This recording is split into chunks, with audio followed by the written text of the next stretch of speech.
सुबह से ही इंतजार कर रहे लोगों का उत्साह उस समय चरम पर पहुंच गया जब राहुल गांधी ने शाम को त्रिपुरी चौक से रोड शो प्रारंभ किया। यहां भीड़ ने राहुल गांधी का गाजे बाजे के साथ भव्य स्वागत किया। इस दौरान राहुल गांधी रोड शो में शामिल हो गए। जो भी मिला उससे कुशल क्षेम पूछते हुए आगे बढ़े।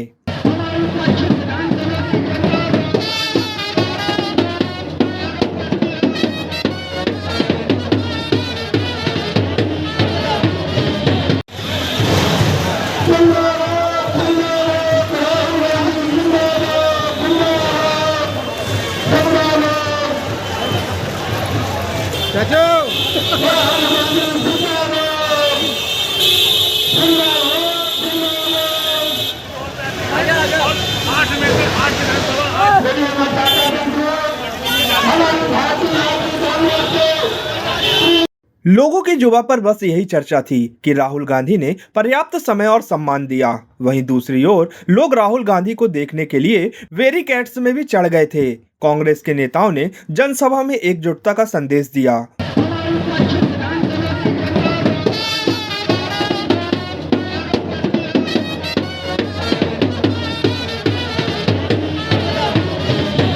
वहीं दूसरी तरफ सभा के दौरान राहुल गांधी बोले कि गलतफहमी है कि सांसद और विधायक सरकार चलाते हैं। मैंने सरकार को अंदर से देखा है। भारत सरकार को पीएम नरेंद्र मोदी के साथ 90 अधिकारी चला रहे हैं। ये 90 अधिकारी भारत का बजट आवंटित करते हैं। वहीं उन्होंने कहा कि पीएम मोदी कहते हैं कि यह ओबीसी सरकार है और इन 90 अधिकारियों में कितने ओबीसी हैं। इस दौरान मंच में विवेक कृष्ण तन्खा, रणदीप सुरजेवाला और लखन घनघोरिया मौजूद रहे। यहां का जो बजट होता है, मध्य प्रदेश का बजट होता है, हर साल मध्य प्रदेश की सरकार उसको खर्च करती है ना करती। हिंदुस्तान का बजट है। हिंदुस्तान के बजट को हिंदुस्तान की सरकार हर साल खर्च करती है। भाइयों और बहनों, हिंदुस्तान का जो बजट है ये किस चीज में खर्च होता है? ये 90 अफसर निर्णय लेते हैं। उनको हम secretary to government of India कहते हैं और वो हिंदुस्तान की सरकार को चलाते हैं। आप ये मत सोचिए कि एमपी एमएलए सरकार चलाते हैं, नहीं, गलत है। सरकार को नरेंद्र मोदी, दिल्ली की सरकार को नरेंद्र मोदी और 90 अफसर चलाते हैं और मध्य प्रदेश को शिवराज चौहान और 53 अफसर चलाते हैं। सही? हर बच्चा आईएएस में जाना चाहता है। क्यों? क्योंकि वो जानता है अंत में सरकार को आईएएस अफसर चलाते हैं। तो छोटा सा सवाल,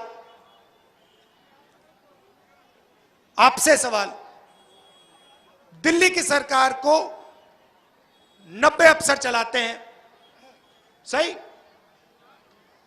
बजट में जो भी पैसा खर्च होता है, जैसे यहां पे मैं जानता हूं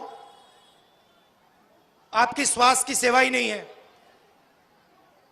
ट्रेन से आपके लोग नागपुर जाते हैं इलाज के लिए, तो जो भी बजट में खर्च होता है ये 90 लोग निर्णय लेते हैं। स्वास्थ्य के लिए कितना पैसा जाएगा? 90 लोग। सेना के लिए कितना पैसा जाएगा? 90 लोग। सड़क के लिए कितना पैसा जाएगा? 90 लोग। किसानों को क्या दिया जाएगा? 90 लोग। अब मैं आपसे पूछना चाहता हूं, 90 लोगों में से जो दिल्ली की सरकार को चलाते हैं उसमें से दलित कितने?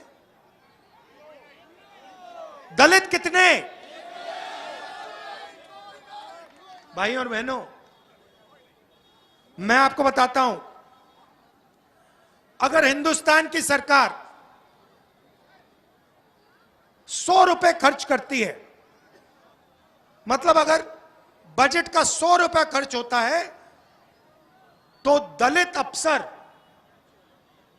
1 रुपये का निर्णय लेते हैं। एक मतलब 100 रुपए में से दलितों की भागीदारी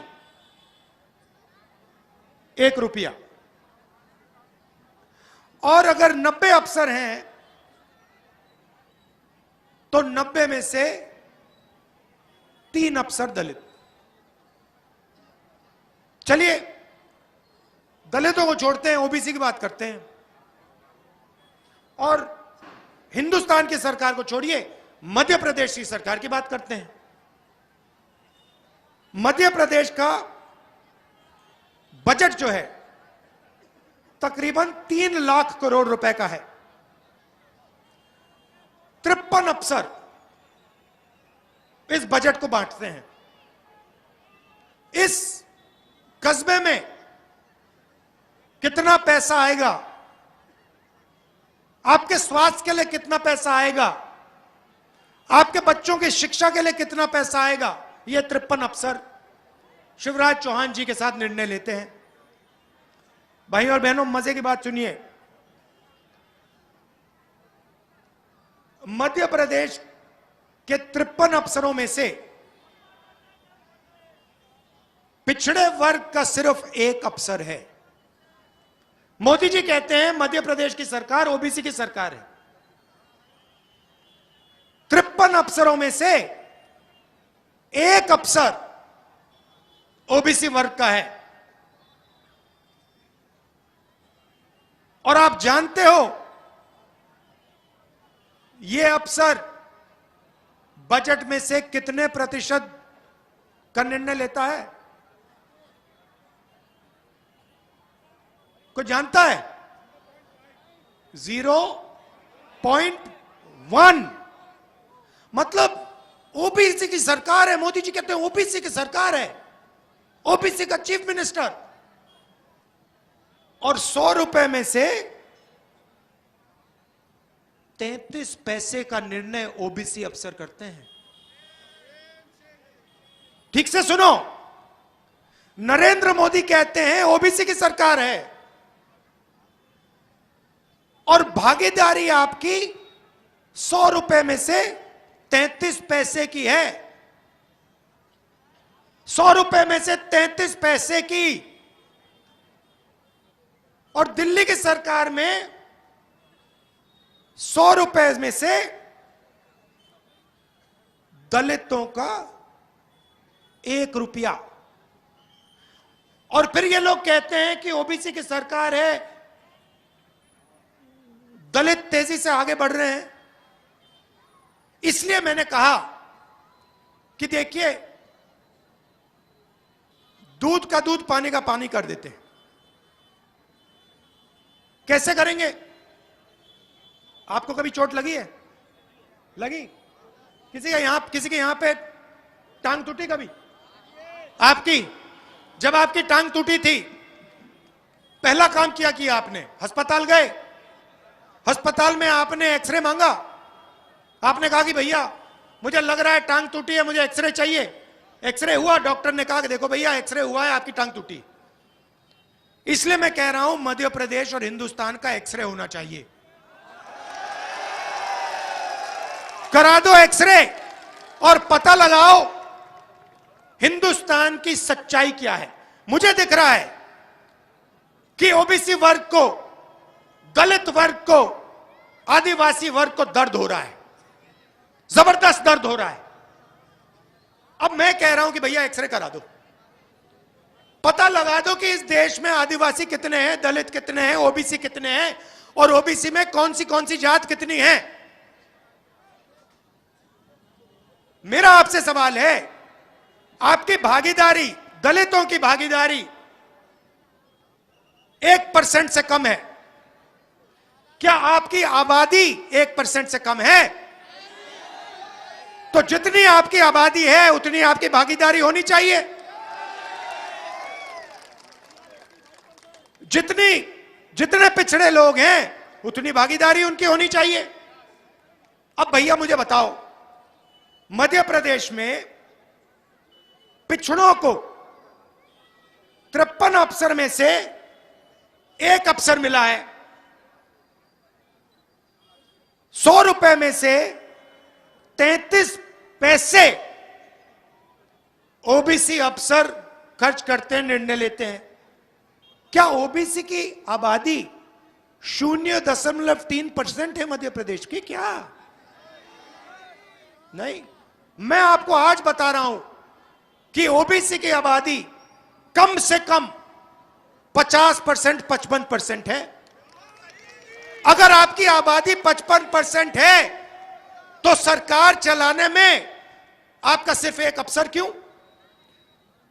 और वो अफसर, उसको कोई काम नहीं दिया, वो बैठा रहता है।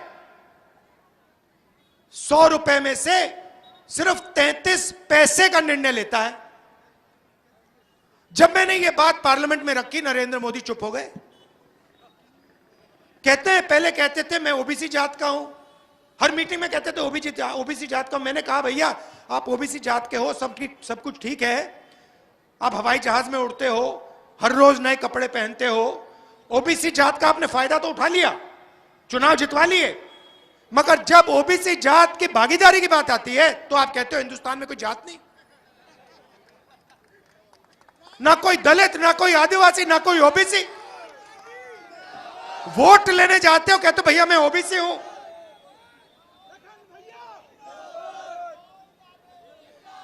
आप वोट लेने जाते हो, कहते हो मैं ओबीसी। जाति जनगणना की बात होती हो, कहते हो भैया ओबीसी जाति नहीं है, दलित जाति नहीं है। तो मैंने निर्णय ले लिया है, और मैं जो कहता हूं मैं गारंटी करके कर देता हूं। मैं नरेंद्र मोदी नहीं हूं कि 15 लाख का वायदा कर दूं।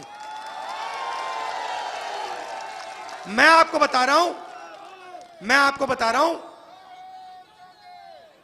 हिंदुस्तान का एक्सरे जाति जनगणना होने वाला है, हम करेंगे।